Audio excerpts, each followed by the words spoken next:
Hi, this is Brad with CreditSense, and today we're going to talk about what is a credit profile. What actually makes your credit score?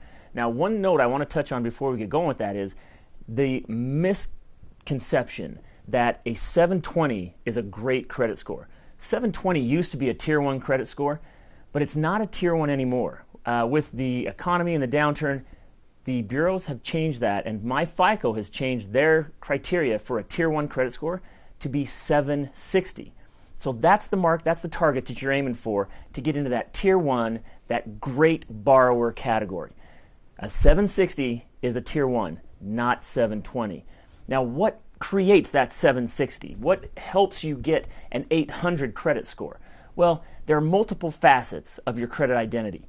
The first is actually going to be the identity with your name, address, and all of your different locators and identifiers that will be unique. And you want to make sure you're as uniquely identifiable as possible with the credit bureaus. The second piece of your credit profile is actually going to be your revolving accounts portfolio. Now, with your revolving accounts portfolio, we're going to actually go in and we're going to show you the exact number of accounts to have. You want to have the right ones. You don't want to go out and get a Sears card necessarily, because you'll actually find out you're losing the opportunity for about 40% to 60% of the points possible that you could have on a revolving account if you had a Sears card or other finance company cards, oftentimes department stores, Home Depot cards like that as well.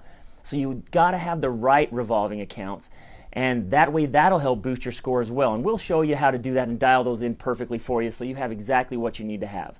Now, the next component of your credit identity or your credit profile is going to be your installment loans. You want to have the right type of installment loans so that you can build up and be closing every year and building what's known as breadth and depth to your credit profile.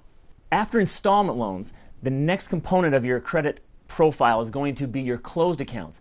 Now, you don't want to have any revolving accounts closed. We understand, though, that once you've created your credit profile without knowing the right way to do it and creating an 800 credit profile the CreditSense way, you may have to close some revolving accounts. We'll actually show you how to close the right ones at the right time so that you don't blow up your credit profile. Many times people go out and just because they hear, oh, I should only have 3 or 4 revolving accounts, they need to be Visas, MasterCards, they start shutting down accounts that have massive aging, they have great balances that are really supporting their credit score, and they start closing these down. Well, that's like playing soccer in a minefield. You're going to blow up your credit score. You can find yourself losing 100, 200 points if you close the wrong accounts. The next component of your credit profile is going to be inquiries. This is pretty simple. You don't want to have more than 1 or 2 a year, and preferably if you could actually get 1 per year per bureau, you'd be in great shape. Now, the bureaus do allow for buying tendencies. When you go out to get major purchases, automobiles, homes, if they see buying trends, they will actually count all of the inquiries in a 30-day period as one buying event. So you won't see a lot of dings to your credit score. But every time you get a new inquiry, if it is not what's known as a soft pull, if it is a hard pull inquiry where someone is checking to see if you are a good lending risk, you're going to lose anywhere from 6 to 10 points. So just be careful the way you use them. You can strategically use these so that you never take massive hits in your credit score. And finally, the last piece of your credit identity, your credit profile, is derogatories. Real simple. You don't want to have any derogatories. You don't want to have any 30-day lates. You don't want to have any judgments, liens, bankruptcies, foreclosures.